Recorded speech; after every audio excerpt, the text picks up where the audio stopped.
Yep. Hey guys, good afternoon, everyone. Can you hear me? Yes, no, maybe? Yeah. Hello. Yes. Hey. Okay, ladies. Actually, yeah, no gentlemen yet. But anyhow, so we're gonna start about talking. We're gonna start talking about pre-op clearance. I know Natalie today you brought it up, and Dee is here actually, and it's really very important thing. Pre-op clearance is not really called. If you look at the document from the American Heart Association, American College of Cardiology, it's called risk stratification, right?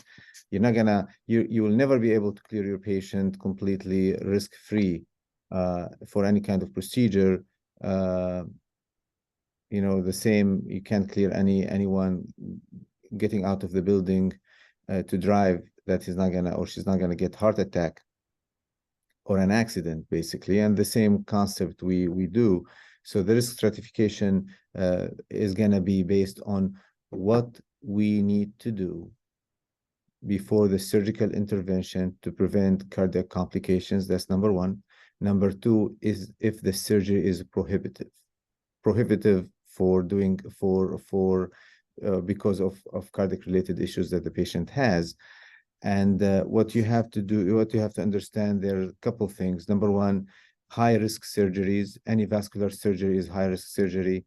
Almost any chest surgery is high risk surgery. Brain surgery is almost high risk surgeries as well. That's number one. Number two is issues that gonna prevent you from sending your patient for intervention. Two things. Number one is if you have pulmonary hypertension severe with PA systolic pressure above 70. And number two is decreased ejection fraction less than 20%. So these two, you have to really think highly about sending your patient for surgical intervention. Anything else, feel free to send your patient for surgical intervention. Make sure that this patient going to be on the good medications such as a statin in the case of CAD or peripheral vascular disease or history of ischemic stroke, and on the medications for GDMT for heart failure or coronary artery disease as well. Now, initiation of beta blocker prior to surgical intervention is not recommended anymore. The initial data came from a study was done in the 90s that if you start your patient on high dose of beta blockers, you're going to prevent perioperative MI in these patients and arrhythmias as well. But it turns out these patients start having actually severe hypotension with another study done in the 2000s, in the late 2000s, actually 2008, 2009. That study showed that patient had acute kidney failure and hypotension throughout the procedure, and the outcome was not as good. So do not initiate beta blocker before the surgery unless your patient needs that as part of the GDMT, recent MI, history of recent coronary artery disease diagnosis, or HFrEF, basically. Otherwise, you feel free to really clear your patient for surgical intervention or risk stratify your patient for surgical intervention, probably most of the time. Also, remember that it's very important what we call functional capacity prior to surgical risk stratification. If your patient is able to perform his or her daily activities, taking care of themselves, going to the bathroom, walking one block, stuff like that, their surgical risk is extremely low. And if you look at the document itself, it will say that don't send your patient for heart catheterization or stress testing because of the surgical intervention itself. You need to send your patient for these kind of procedures if you think that the procedure is going to change the outcome. In other words, patient is having unstable angina pectoris or stable angina pectoris that's severe, or your patient that you think is having really severe symptoms, could be related to disease such as left main or significant LAD disease, that stenting of these lesions is going to prolong survival. Short of that, you really don't need to send your patients. So the back in the day that everybody should qualify for stress test or echocardiogram is really not valid anymore. So try to be conservative for your patients. Certainly, if is going for abdominal surgical intervention, not vascular, obviously, cataract surgery, skin removal, ortho surgeries, hip replacement, or shoulder surgeries, whatever, you just be conservative. Make sure your patient are on GDMT for whatever cardiac disease they have, and feel free to just send them for surgery without further testing. And you'll never have issues. You will never have issues, God forbid, if complication happened during surgery, because, you know, the overdue of in terms when it comes to procedures, stress testing, cath, whatever, it's really too much that was found in clinical trial not to change the outcome down the road. So abnormal stress test, all of a sudden you're gonna end up having left heart catheterization, 50% snooze in the LAD, then what do you do, right? So nothing needs to be done with all these kind of interventions. They do have inherent risk factors and inherent complications as well. So be conservative, pre-op clearance. Do not start with beta blockers for the sake of surgical intervention. Make sure that your patients are medically optimized. Obviously, if your patient's CHF decompensated, you have to make sure they're compensated before. If you think that your patient is having uncontrolled hypertension, blood pressure is 200 systolic, you have to make sure that the blood pressure is reasonably controlled prior to surgery, and stuff like that. Now, if the surgery needs to be emergently done, then just send them for surgery. Ruptured appendix, nobody's gonna ask your opinion. Hey, it would be foolish or stupid by somebody asking for surgical clearance. You just need to clear them for surgery. So similar to what we do most of the time if somebody having hip replacement, hip fracture at the hospital. Just tell them that 90 years of age, risk is going to be extremely high. So you have to have a reasonable discussion with patient. Hey guys, what you want us to do? And most of the time, patient will go for surgical intervention. The outcome might not be as good. Actually, we had few patients in a row at Memorial Hospital with hip fractures. They did not really make it. Complications, either urosepsis, sepsis, or PE, massive PE. Any questions about that? Be conservative. Don't start beta blockers for the sake of surgery. Do not do any testing unless you think the testing is going to change outcome. How long do you want blood thinners? Okay. Yes, that's very important. Dee is asking about blood thinners when to be held. If you look at the guidelines the document that came in recently, it's actually consensus for holding blood thinners for the ACC. When it comes to antiplatelet agents, if you have history of stenting or CAD, aspirin should continue, right? Do not stop aspirin. That's number one. Number two is for DOACs. You stop 2 days if your kidney function is normal. Stop 3 days if your kidney function is not normal. So don't stop beyond 3 days. Okay? And for the Coumadin, you have to stop the medication about 4 hours. There's some noise. Can somebody mute? Okay. Can you mute yourself, bro? Okay, good. All right, so the Coumadin, stop it 4 days prior to the surgical procedure. Remember that if you have aortic valve, if you have mechanical aortic valve, usually don't start. You can actually don't need to bridge mechanical mitral valve. You need to bridge mechanical aortic valve. You don't need to bridge unless you have high risk mechanical aortic valve in the setting of atrial fibrillation. In that case, you need to bridge. And the bridging most of the time can be done with Lovinox 1 milligram per kilogram twice a day if your GFR above 30, and 1 milligram per kilogram once a day if your GFR below 30. Okay, remember actually also if you have history of endocarditis, remember if you have history of prosthetic valve, that endocarditis prophylaxis would be recommended. Any questions about that? No. Okay. So it's complicated, but just remember these few points that, you know, again, always offer endocarditis prophylaxis, prosthetic valves, history of endocarditis, offer a mechanical mitral valve, you have to bridge, mechanical aortic valve, you don't have to bridge, and you know, most of the time you can send your patient for surgical intervention with no issues. The second topic I want to talk about is PFOs.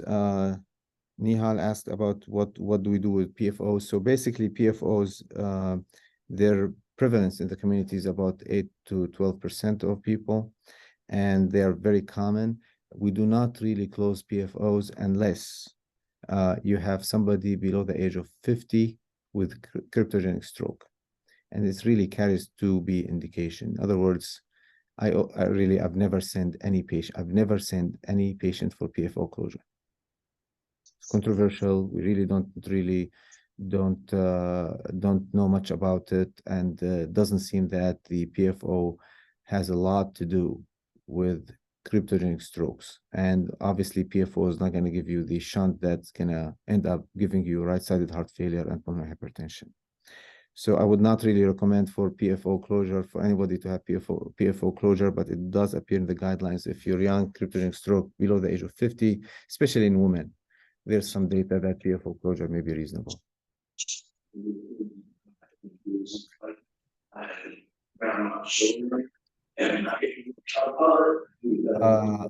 Hey, Grady.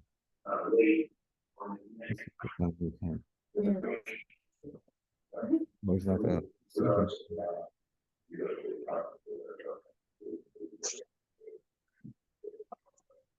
okay. Okay.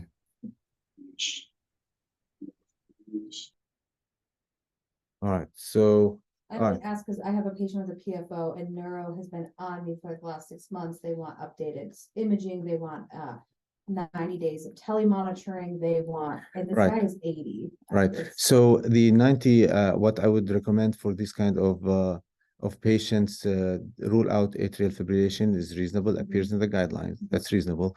But the PFO closure or intracardiac shunt is really not. I would do a transesophageal echocardiogram to make sure that there's no cardiac source of emboli, such as left atrial appendage thrombus, which is unlikely, or some hidden subclinical endocarditis, right?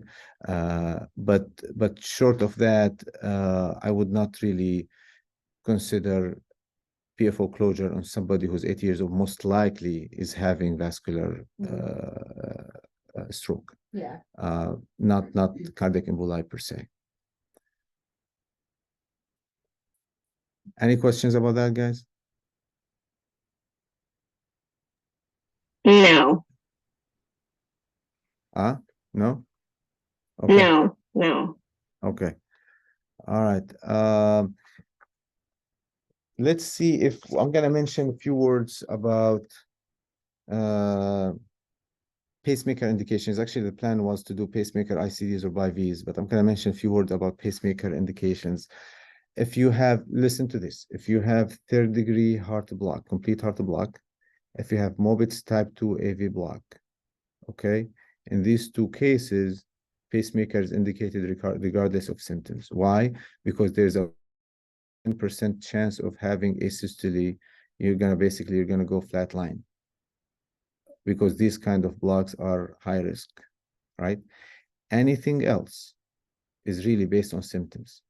And the Heart Rhythm Society, HRS, wants us to be very conservative when it comes to pacemaker implantation. Now, if you have sinus node dysfunction, in other words, patient heart rate is 40 to 50 all the time, even with exercise, patient not able to generate enough electricity to maintain good cardiac output. In that case, pacemaker may be indicated. That's called chronotropic incompetence, right? If you have sinus pauses, not during sleep, were associated with with passing out episodes, you have to have a temporal association with symptoms. If you have a 4-second pause at 11, we had it just today, actually, patient 85 years of age, 4 or 5-second pauses at 11. So should we push this guy for pacemaker? No. What time do you nap? Well, sometimes I go to bed around, actually I nap on the couch for half an hour to 1 hour. What time? 11, sometimes 11, 12, 11 a.m. at 12, noon time. So in that case, probably he was sleeping, right?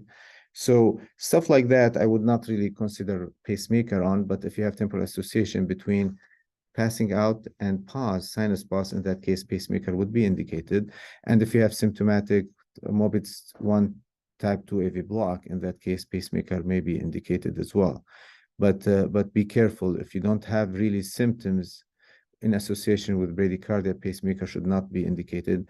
I really work with interventional guy in a place where he used to implant bunch of pacemakers, and pacemaker working like 1% or 0.1%. That's really not fair for patients.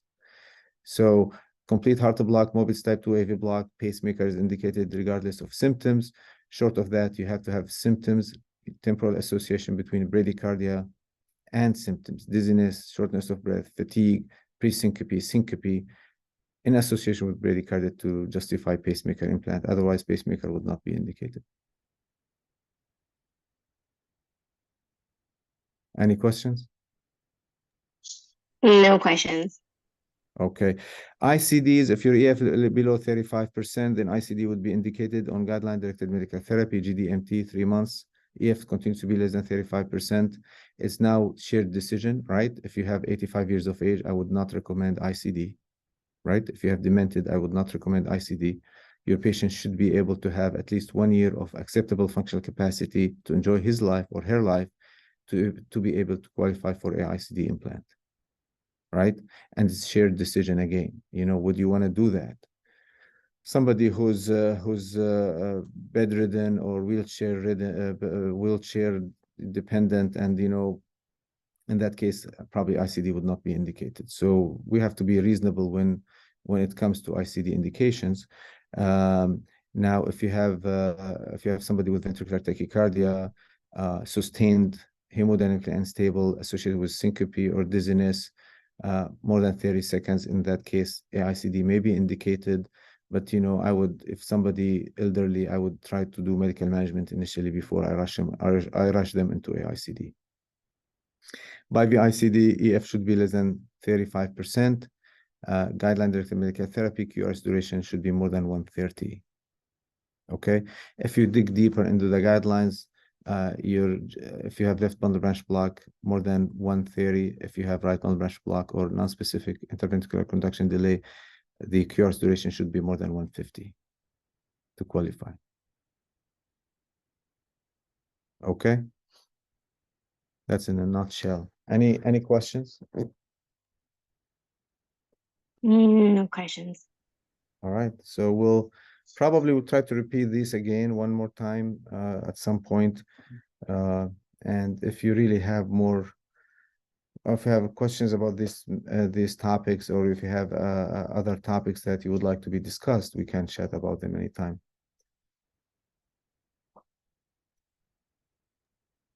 Okay, guys? Okay. All right. See you next time. Bye-bye. All right. Thank you.